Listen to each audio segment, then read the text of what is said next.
রমজান মাস, রমজানুল মোবারক মাস, রহমতের মাস, বরকতের মাস, দয়ার মাস। হে বান্দা শুনে নাও, যখন আমার উত্তর পশ্চিম দিকে চাঁদ উঠে যায়, রমজানের দিন ঘনিয়ে আসে, বান্দারা যখন ভোর 4টায় খেতে আরম্ভ করে, ভোর 4টায় ভাত খেয়ে নেয়, সারা দিন ধরে বান্দা অনাহারে থাকে।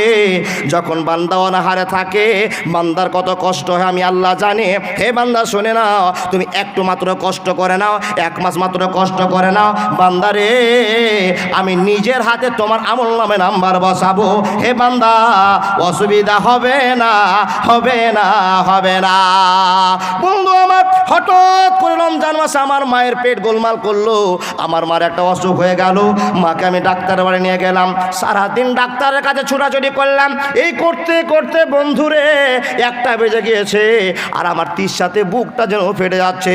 কিন্তু আমি রোজাদার মানুষ, 1 গ্লাস পানি কোনো জায়গায় খেতে পারলাম না। চোখের সামনে টাটকা ফল রাখা আছে, মিষ্টি দোকানে মিষ্টি সারি সারি সাজা আছে, কিন্তু আমি মিষ্টি খেতে পারলাম না। কলিজাটা যেন ফ্যাকসাটা শুকিয়ে গিয়েছে, আমি পানি পান করতে পারলাম না। মাকে আমি বাড়িতে নিয়ে আসলাম, তখন বেলা 2টো বাজে। হে বন্ধু, স্ত্রীর সামনে যে কথা বলবো, মাকে গোসল করিয়ে দাও, আর কিছু করে দাও, এইরকম সময়টা আর আমার হলো না। আমি কাতর হয়ে গেলাম, নিছর কাতর হয়ে পড়ে আছি। স্ত্রীকে বললাম, স্ত্রী রে, টিউবওয়েল থেকে ঠান্ডা জল আমার মাথায় চালু করে দাও। স্ত্রী মোটরের পাইপ টেনে এসে মাথায় ধরেছে। হে বন্ধু, যখন ঠান্ডা পানি অত্যাচারের সমাতে মাথায় পড়ছে, আর চারোদিক দিয়ে ঠান্ডা পানিগুলো বয়ে বয়ে পড়ছে, আমার মুখ দিয়ে ভিজে ভিজে পানিগুলো পড়ছে। আমার তখন মনে হয়েছে, আল্লাহ, 1 ফোঁটা পানি যদি আমার গলাতে ঢুকে যায় তো আমার অন্তরটা ঠান্ডা হয়ে যাবে। কিন্তু মাবুদ গো, তুমি আমার রোজাটা কবুল করবে না। 1 ফোঁটা পানি যদি আমার ভিতরে ঢুকে যায় তো আমার রোজা ভেঙে ছারখার হয়ে যাবে। 1টা 2টো পর্যন্ত যে কষ্ট করলাম, কষ্টের মর্ম আর থাকবে না। হে মহান রব, এত তোমাকে ভয় করি। ঠান্ডা মাথার পানিগুলো বইতে বইতে ঠোঁটের ওপর দিয়ে চলে গেল বন্ধু, কিন্তু মুখের গেটটা এত জোরে বন্ধ করলাম যেন টিউবওয়েলের 1 ফোঁটা ঠান্ডা পানি আমার মুখে না গিয়ে আমার পেটে চলে যায়। বন্ধুরে, এ বলুন তো, এ ভয়টা কার জন্য আমি করলাম? একবার জোরে বলুন, কার জন্য? আল্লাহর জন্য যদি এই ভয়টা হয়ে থাকে, কসম আল্লাহর বলছি, কসম আল্লাহর, একটা যে রোজা রাখবে বন্ধু, বিশ্বনবী নবী মুহাম্মদুর রাসূলুল্লাহ, জোরে বলুন সাল্লাল্লাহু আলাইহি ওয়াসাল্লাম বলছেন, মান শামা রমজানা ঈমানান ওয়া ইহতিসাবান গুফিরা লাহু মা তাকাদ্দামা মিন জামবিহি। যে এই কষ্ট করে 1 মাসের রোজা রাখবে বন্ধুরে, মহান রব বলছেন আমি নিজের হাতে পুরস্কার দান করব। শুধু তাই নয়, শুধু তাই নয়, গুফিরা লাহু মা তাকাদ্দামা মিন জামবিহি, পূর্বের যত গুনাহ আছে আমি আল্লাহ সব মাফ করে দিলাম, সব মাফ করে দিলাম। আল্লাহ তোর দরবারে সব পাগলের খেলা, হাজার হাজার পাগল দিয়া জুমাইছো মেলা। আল্লাহ তোমার দরবারে সব পাগলের খেলা। বছর শেষে চৈত্র মাসে, বছর শেষে রমজান মাসে ইমানদারের খুশি আসে। হাজার হাজার ইমানদারের জুমাইছো মেলা, হাজার হাজার ইমানদারের জুমাইছো মেলা। আল্লাহ তোমার দরবারে সব পাগলের খেলা, মাওলা তোর দরবারে সব খেপারি খেলা। সেই দিন খেপা ছিল, আজ আমরা পণ্ডিত হয়ে গেছি, মানে ঈদের নামাজ হয়ে গেছে, সবাই মসজিদ থেকে বেরিয়ে চলেছে। না আছি, এখনো আছি বাবা, ঈদও শেষ, জামাতও শেষ। জি, কিন্তু ওই ইমানদাররা টিকে নিয়ে গেছে। আল্লাহ আপনাকে পরীক্ষা দিয়েছে, এ বান্দা, 1 মাস ট্রেনিং করালাম, 1 মাস তারাবির নামাজ পড়েছো, 1 মাস রোজা করেছো, 1 মাসের ভিতরে লাইলাতুল কাদার জেগেছো। তোমাদের এটা ট্রেনিং, এই ট্রেনিং দিয়েছি। 1 মাস মসজিদে ঢুকতে গিয়ে আমার 29 দিন শেষ হলো, আবার নতুন মাস শুরু হলো। সেই দিনটা তো তোমার ট্রেনিং যেন থাকে, পরের মাসটা যেন তোমার ট্রেনিং থাকে। কিন্তু আমরা সেই ট্রেনিং প্রাপ্ত আর্মি নই বাবা। আমাদের ঈদ শেষ তো আমাদের আমলও শেষ। তবু আল্লাহ দয়া করেছেন। কত দয়া! সারা বছরে যতটা আপনি গুনাহ করেছেন, মাত্র যদি আপনি ফজর 4টার সময় ভাত খান আর ইফতার করেন 6টার সময়, তো 1 ধরনের গুনাহ সব মাপ। আল্লাহ আপনাকে রোজার মাসে 3টা জায়গা অফার দিয়েছে। এই অফার 3টা আমরা কেউ জানি না। এই 3টা অফার যদি আমরা ধরে নিই, আমরা 1 বছরে যা কেলেম করব সব মিটে শেষ হয়ে যাবে। বাকি যত আমল করব সব আমাদের এক্সেস জমা হবে। এই বুঝে আমল না করলে আমল ফিটিং হবে না। বলে মৌলভী সাহেব 3টে জায়গা মাপের কি কি? আল্লাহর নবী মুহাম্মদুর রাসূলুল্লাহ পড়ুন। সাল্লাল্লাহু আলাইহি ওয়াসাল্লাম বলছেন, মান শামা রামাজানা ঈমানান ওয়া ইহতিসাবান গুফিরা লাহু মা তাকাদ্দামা মিন জামবি। ফজরে ভাত খেয়েছেন, শেষ করছেন কখন? 6টার সময়তে। এই রোজাটা আপনি সারা দিনে কাউকে গালি দিলেন না, স্ত্রীকে কাছে নিয়ে আপনি ঘুমালেন না, বেটার সঙ্গে ফায়েজ বকলেন না, ভাইয়ের সঙ্গে ফায়েজ বকলেন না, সজাগ থাকতে থাকতে আপনার দিনটা পার হয়ে গেল। বিশ্বনবী নবী মুহাম্মদুর রাসূলুল্লাহ পড়ুন সাল্লাল্লাহু আলাইহি ওয়াসাল্লাম বলছেন, তোমার এক ধরনের গুনাহ সব মাফ হয়ে গেল, থাকলো আরো 2 জায়গা। কি কি 2 জায়গা? বাপ, যারা রাত্রি মাগরিব নামাজ পড়তে যাচ্ছেন, ইফতার করলেন, আল্লাহুম্মা লা কাসমতু ওয়ালা রিজকিকা আফতারতু কিংবা বিসমিল্লাহ, তারপরে বলছেন কি? জাহাবাত জামাও ওয়াবতালাতিল উরুকু ওয়া সাবাদাল আজরু ইনশাআল্লাহ। রোজা ইফতার করার পর আপনি মসজিদে গেলেন, আপনার সারা দিনের শরীরটা এমন দুর্বল হয়েছে, এমন দুর্বল হয়েছে, দুর্বলের জন্য বলছেন যে আমি মনে হয় মাগরিবের নামাজটা আর পড়তেই পারবো না।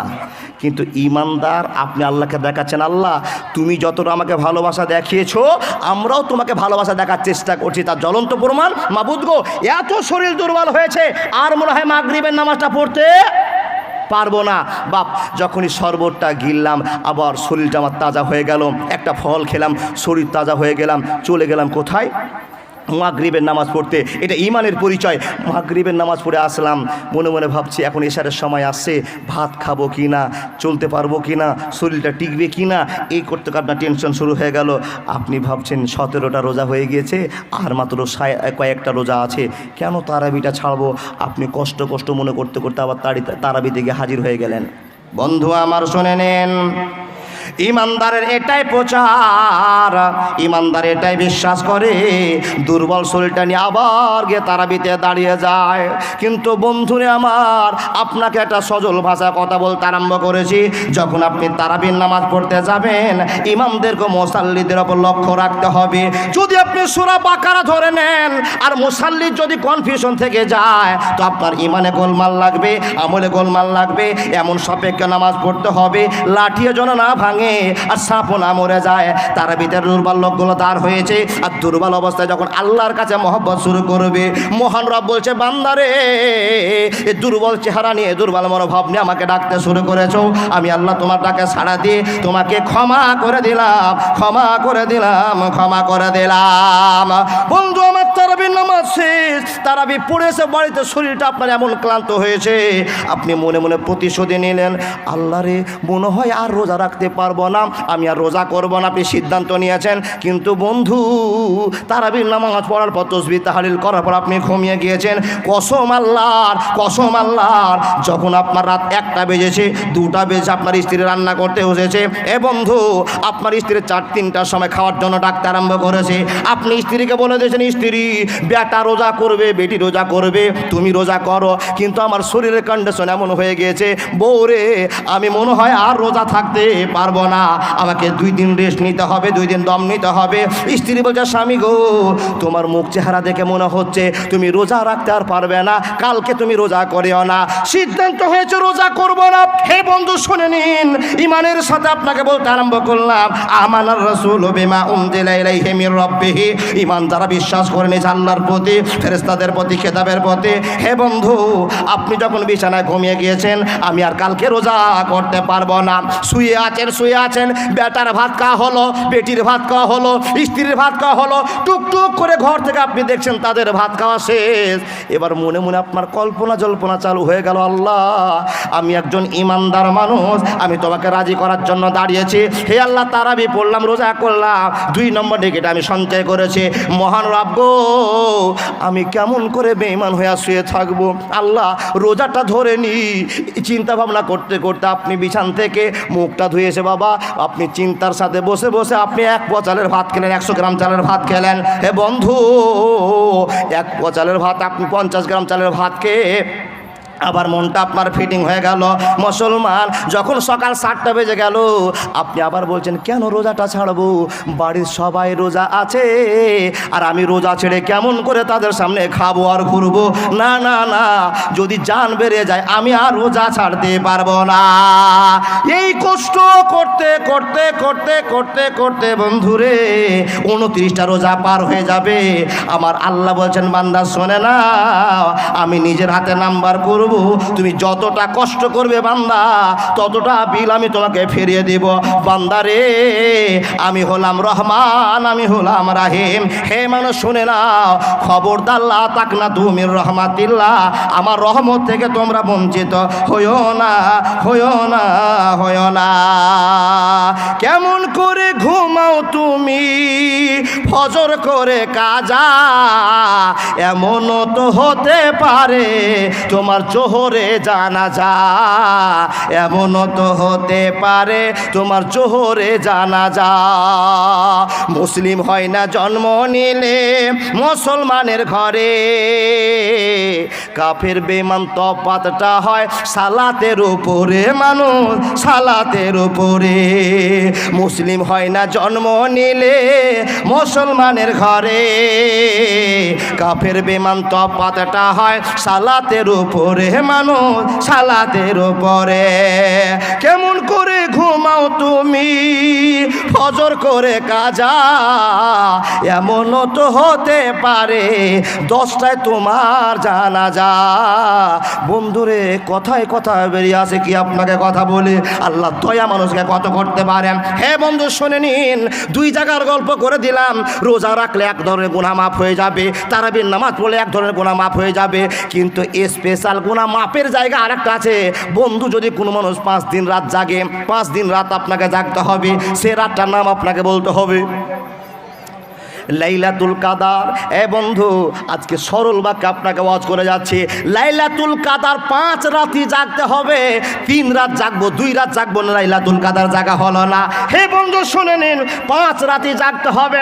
আপনার সিজদা করুক আর নাই করুক, সাবে কাদার হোক আর না হোক, আপনার চোখে ধরা পড়ুক আর না পড়ুক, যদি কোনো মানুষ 5 দিন রাত জেগে নেয়, মাওলানা কত নেকি পাবো, কত নেকি পাবো।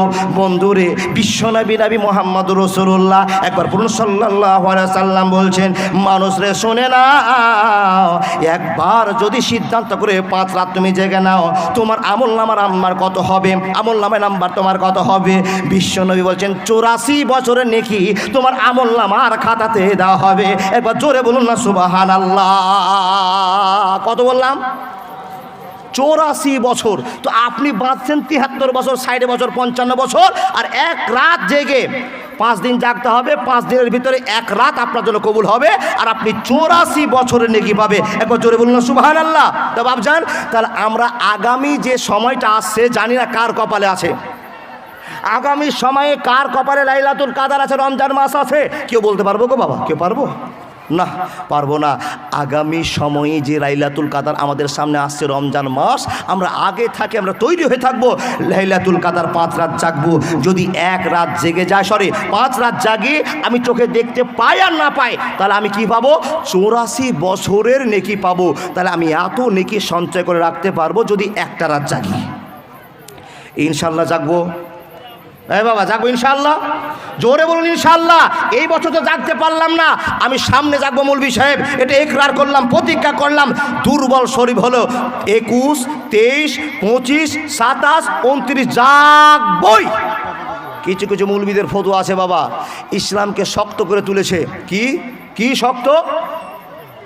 10 জন লোক লাইলাতুল কাদার জাগছেন, কেউ বলেছে ওইরকম লাইলাতুল কাদার জাগা চলবে না।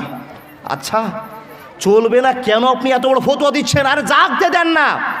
যারা লাইলাতুল কাদার জাগে তারা শুধু গল্পই করে না, কোরআনও পড়ে, নামাজও পড়ে। বলুন তো, যারা লাইলাতুল কাদারকে জাগার জন্য উপস্থিত হয়েছে, জাগবো রাতটা, দেখবেন যে ছেলেটা লাইলাতুল কাদার জাগবার উদ্দেশ্য করেছে, তারা কি করেছে বাবা? 5 জন মিলে, ভাই চলো মসজিদে জাগবো। ওই কোণাতে ওই বসেছে, ওই কোণাতে ওই বসেছে, এই কোণাতে এই বসেছে। হ্যাঁ, ঘুম আসার জায়গা আমরা ঘুমের মানুষ, ঘুম আসতে পারে। দুটো কথা বললাম ভাই, ঘুম আসছে, কোনো ব্যবস্থা করলাম, হ্যাঁ আর কোনো কথা বললাম। এই কর্ম করে যদি রাত জাগেন, কোনো আলেম ফতোয়া দিচ্ছে যে তার রাত জাগা হবে না, কথাটা মানাই যাবে না, মানাই যাবে না, মানাই যাবে না। তাই বন্ধু, আল্লাহকে খুশি করার জন্য মসজিদে ঢুকেছি, প্রয়োজনীয় কথা বলবো, প্রয়োজনীয় কথা চলবে। আমি লাইলাতুল কাদার ডাকতে এসেছি আল্লাহকে খুশি করার জন্য, গল্প করার জন্য নয়। উদ্দেশ্য যদি আমার ঠিক থাকে, কারো ফতোয়ার দরকার হবে না, ফতোয়া দরকার হবে না। দিন ইসলামকে দিনের পর দিন কঠিন করে দিচ্ছে আমাদের মতো এক পর্যায়ের আলেম। বাপজান, এত কড়াকড়ি দরকার নেই, সাধারণ মিডিল পন্থা অবলম্বন করতে হবে। বন্ধু, আজকে আপনাকে দেখাতে চাই, কি দেখাবো, যে আল্লাহ দয়া মানুষকে কত বড়। তাহলে আল্লাহর কাছে আমরা নেকি নিলাম, তিনটা অপশন পেলাম, আল্লাহ আমাদেরকে ক্ষমা করে দিলেন।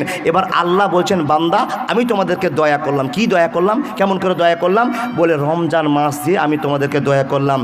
আল্লাহ, তুমি রমজান মাস দিয়ে দয়া করেছো, তো আমরা যে বড্ড কষ্ট পেয়েছি। বলে বান্দা, ওই কষ্টটাই তোমাদের দেখবার জন্য তো আমি আল্লাহ বসে আছি, তোমাদের জন্য এত খরচ করেছি শুধু তোমাদের কষ্টটা দেখার জন্য।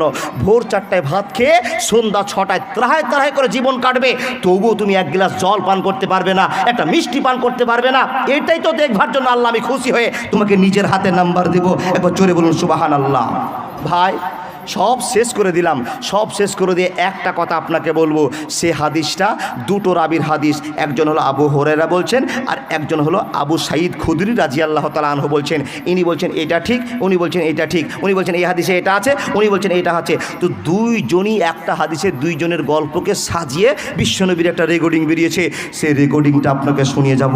আল্লাহ যেন বুঝে আমল করার তৌফিক দান করেন। তাহলে আল্লাহ আমাদেরকে কত দয়া করে, দয়া করেছে সেটা আমরা দেখব। কিয়ামতের দিন কাদের উপর দয়া করবে? কাদের উপর বললাম? মুসলমানের ওপরেই দয়া হবে। আর তারা কারা জানেন বাবা? আল্লাহর নবী মুহাম্মদুর রাসূলুল্লাহ পড়ুন সাল্লাল্লাহু আলাইহি ওয়াসাল্লাম বলছেন, আবু সাঈদ খুদরি রেকর্ডিং করে আপনাদের কাছে আমাদের কাছে শোনাচ্ছেন। কি গো? বলে যেদিন কিয়ামত হয়ে যাবে, কিয়ামতের পরে হাসরের ময়দান হবে। হাসরের মাঠ সম্পর্কে জানা আছে কি না? হাসরের ময়দানে কোটি কোটি মানুষ এক জায়গায় জড়িয়ে থাকবে। একজন ঘোষক এসে বলবে, ও ময়দানবাসীরা, তোমরা যার উম্মত ছিলে, যাকে যাকে মেনেছো, যাকে আল্লাহ স্বীকার করেছো, তাদের সঙ্গে ময়দান খালি করো। ঘোষণাকারী ঘোষণা করার সঙ্গে সঙ্গে ময়দান ফাঁকা, একবারে ময়দান ফাঁকা। এবার শুনুন, ময়দান ফাঁকা দেখে আল্লাহর ঘোষকের ঘোষণা শুনে ময়দান ফাঁকা হয়ে যাওয়ার পর মুসলিমে মিডিলে কিছু লোক খালি থই থই থই থই থই থই করছে। এদেরকে জিজ্ঞেস করা হলো, হে তোমরা কারা? তোমরা কোনো ময়দান ফাঁকা করছো না? তো বলল, এই সমস্ত লোকেরা বলছে আমরা তারই লোক যার আমরা এবাদত করেছি, সেই এবাদতকারী লোকের, সেই এবাদতকারী আল্লাহরই আমরা ময়দানে দাঁড়িয়ে আছি। তো বলে, যাকে তোমরা আল্লাহ মেনেছো তাকে কি তোমরা চিনো? ঘোষণাকারী বলছে, যাকে তোমরা আল্লাহ মানছো তাকে কি তোমরা চিনো? তার কি কোনো চিহ্ন তোমরা দেখেছো? তার কি চেহারা দেখেছো? এ বাবা, আপনারা আমরা যে এত নামাজ রোজা করছি, আল্লাহকে কোনোদিন দেখেছি? দেখেছি? নবীকে দেখেছি? কিন্তু নবীর কথা শুনলে মন দিয়ে ঝরঝর করে চোখ দিয়ে জল ফিরে আসে না বাবা? আসে না? আবার দেখুন, আল্লাহর ভয়ে মসজিদে ঢুকলাম, ভুল করেছি, মসজিদে যেমনই ঢুকলাম তেমনই মনটা নরম হয়ে গেল, আর মসজিদে আল্লাহর ভয়ে কাঁদলাম, কিন্তু আল্লাহকে দেখিনি। তাদেরকে জিজ্ঞেস করা হয়, ও হে, তোমরা যে আবেদন করছো, তো তোমরা কি আল্লাহকে দেখেছো? আবু সাঈদ বর্ণনা করছেন, তোমরা কি আল্লাহকে দেখেছো? কিছু চিহ্ন দেখে কি তোমরা চিনতে পারবে? তখন এরা এক বাক্যে বলছে, হ্যাঁ আমরা চিনতে পারবো। কাকে চিনতে পারবো? কাকে? আল্লাহকে। বন্ধু আমার, আল্লাহকে চিনতে পারবো যখনই বলা। আবু সাঈদ খুদরি রাদিয়াল্লাহু তাআলা আনহু বলছেন, এরা একই রেট যখন বিশ্বাসের সাথে বলবে, হ্যাঁ হ্যাঁ হ্যাঁ আমরা আল্লাহকে চিনতে পারবো। ওরা কারা? যারা ইমানের সাথে রমজান পালন করেছে, ইমানের সাথে নামাজ পড়েছে, ইমানের সাথে দান করেছে, ইমানের সাথে আল্লাহকে বিশ্বাস করেছে। আশহাদু আল্লা ইলাহা ইল্লাল্লাহু ওয়া আশহাদু আন্না মুহাম্মাদান আবদুহু ওয়া রাসূলুহু, বিশ্বাসের সাথে জিন্দেগি করেছে। এরা বলবে, হ্যাঁ হ্যাঁ আমরা আল্লাহ চিহ্ন দেখে বুঝতে পারবো এটাই আমাদের সৃষ্টি করে রব। এবার জোরে বলুন না সুবহানাল্লাহ। এই কথা বলার সঙ্গে সঙ্গে বন্ধুরে আমার, হাদিসের প্রমাণ আপনাকে বলে যায়, পায়ের নিচে তলা থেকে নিয়ে কাপ থেকে নিয়ে গিরা টাকা থেকে নিয়ে হাঁটু পর্যন্ত যে আল্লাহ আপনার আমার পায়ের নলাটা দেখছেন, আপনার পায়ের নলা আছে। বিশ্বনবীর হাদিস প্রমাণ করে, আবু সাঈদ খুদরি রাদিয়াল্লাহু তাআলা আনহু প্রমাণ করে, আল্লাহ সেই দিন ইমানদারদের সামনে তার পায়ের নলা প্রকাশ করবে। আল্লাহ নবী বলছেন নলা প্রকাশ করবে, আর সেই পায়ের নলা থেকে এত একটা আলো বিচ্ছুরিত হবে, এত একটা ঝকঝকে আলো হবে। আর যখনই আলা দেখতে পাবে যারা বিশ্বাসের সাথে নামাজ রোজা হজ যাকাত করেছে, হে বন্ধু, একই সাথে সবাই ছাপিয়ে আল্লাহর পাগলে সিজদা দিতে আরম্ভ করবে। একবার জোরে বলুন না সুবহানাল্লাহ। কি বললাম? পায়ের নলা যখনই প্রকাশ করা, এক জ্যোতিপূর্ণ আলো দেখতে পেয়ে যখনই দেখবে অ্যাকুরেট বান্দারা, আল্লাহর ভক্ত বান্দারা সঙ্গে সঙ্গে চিনতে পারছে কি এটাই আমাদের রব, এটাই হলো সৃষ্টিকুলের রব। দেখা সঙ্গে সঙ্গে সিজদায় পড়ে যাবে। সিজদায় পড়ে আছে বাবা, সিজদা পড়ে আছে। কিন্তু আমাদের এখানে দুনিয়াতে যারা চোর ছিল, আখেরাতেরও চোর, এক নম্বর চোর কে? আমাদের পাশে যে সমস্ত লোকেরা দেখবেন বিহান আসলে যারা নামাজি ছিল, ওই সমস্ত লোকেরা ওই কাণ্ডটা করবে। দেখছে দাঁড়িয়ে থাকতে থাকতে হঠাৎ করে আমার ডান পাশের লোকটা সিজদায় পড়ে গেছে। বন্ধু আমার শুনে নিন হাদিসের ভাষা। ও মা বোন, মেয়েদের জায়গা শর্ট হয়ে গিয়েছে, তাই বলছি সামনে জায়গাগুলো আমি এখান থেকে দেখতে পাচ্ছি অনেকটা ফাঁকা, অনেকটা ফাঁকা। সেই জায়গাগুলো আপনার পূরণ করতে দিন। আর না হলে পিছনে যারা আসছেন জোর করে সামনেগুলো বসে নিন, একবার ধাক্কা ধাক্কি হোক। জি, বেশি বাড়াবাড়ি করলে ঝামেলা হয়ে যাবে বাবা, মেয়েদের ভিতরে ঝামেলা করা যাবে না। মা বোন, তাই বলছি ভদ্রতার সাথে আপনি সামনেটা কভার করুন, পিছনটা ফাঁকা করে দিন। হ্যাঁ বাবা, কি বলছিলাম? আমি নামাজি, আমাকে দেখে আমার দাদা নামাজ পড়তে যায়, আমার বাবা নামাজ পড়তে যায়, এরকম নামাজি দেখা দেখি যারা নামাজি, সেই দিন এই চালাকিটা করতে যাবে। কোন দিন? যেই দিন ময়দানে নামাজ পড়তে বলবে, আল্লাহর পায়ের নলা প্রকাশ হয়েছে, যারা ইমানদার মানুষ একবার ডাইরেক্ট সিজদায় পড়ে যাবে। যখনই সিজদায় পড়ে যাওয়া, সাইডের লোক দেখলো আরে আমার বাম দিকের লোক নেই, সিজদায় পড়ে গেছে, ডান দিকের লোক সিজদায় পড়ে গেছে, এই লোকটা চালাকি করে একবারে সুবহান রাব্বিয়াল আলা বলে সিজদা করতে যাবে। কিন্তু বন্ধু, যারা সিজদা করতে যাবে, যারা দুনিয়াতে সিজদা করবে, ওদের সিজদা হবে না, সামনে সিজদা করতে যাবে, কিন্তু সামনের আঘাতকে পিছনে উল্টে তারা পড়ে যাবে, সিজদা করতে পারবে না, সিজদা করতে পারবে না, সিজদা করতে পারবে না। ঘোষণা হয়ে গেল, বান্দারে তোমরা ঈমান আনওয়া ইহতিসাবান, তোমরা এই ভালোবাসা টিকাতে পারো না, যাও যাও যাও, তোমাদের ঠিকানা জাহান্নামে, তোমাদের ঠিকানা জাহান্নামে হয়ে যাবে। শর্টকাট আপনাকে বলতে আরম্ভ করলাম, দুই দিকের ভাগ হয়ে গেল, দুই দিকের ভাগ হয়ে গেল। ইমানদারেরা ইমানদারের জায়গা চলে গেল, বেঈমানদারেরা বেঈমান জায়গাতে চলে গেল, একবারে জাহান্নাম জাহান্নাম যাওয়া হয়ে গেল। এবার কিন্তু তিনটা প্রশ্ন উঠবে বাবা। কটা বললাম? এই কটা বললাম? দাদা একটু জল নিয়ে আসতে বলুন না। তিনটা প্রশ্ন জায়গা হবে। কোনটা গো বাবা? জান্নাতীদেরকে জান্নাতে ঘোষণা দেওয়া হয়ে গেল, যাও তোমরা জান্নাতে চলে যাও। জাহান্নামীদের ঘোষণা করলো, জাহান্নামে তোমরা চলে যাও। হ্যাঁ, ঠান্ডা পানি, জাহান্নামে তোমরা চলে যাও। বাবা, জাহান্নামে তো ভাগাভাগি হয়ে গেল। এবার জাহান্নামে যারা ঢুকে গেল, লাহুম ফিহা খালিদুন, চিরস্থায়ী যেন আবাদ চলতে শুরু হলো। যারা জান্নাতে গেল, এরা জান্নাতে গিয়ে আর বসবে না। কি করবে? ওই বাপজান, বসবেন, উঠাউটি করবেন না, ডান দিকের মানুষগুলো বাম দিকে চলে আসবেন।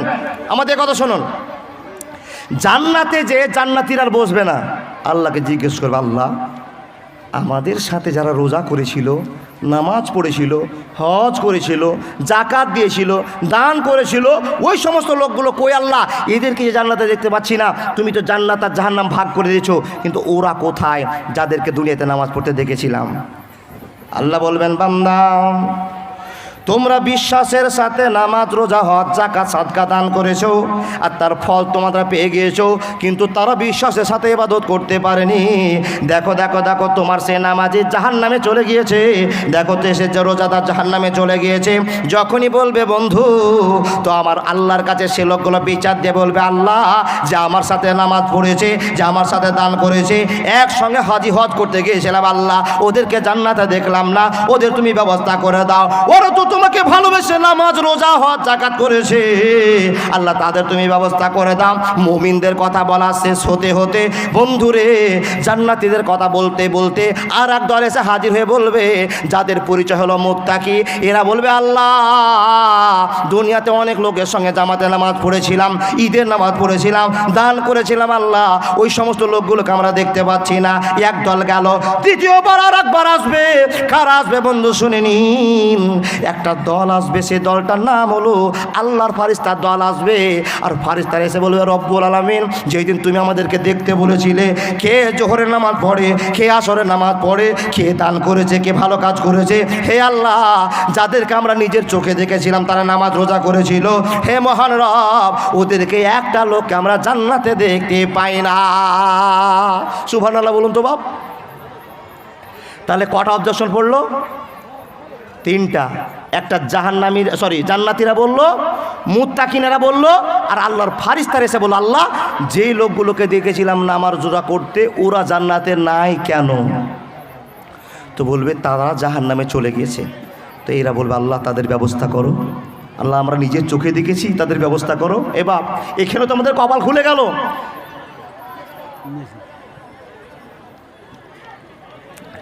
আর জীবন চলে না গো বাবা, জল খেতে এই জন্য ঈদের দিন বাড়ি থেকে বেরিয়েছি আর ঢুকছি আপনাদের জালসায়।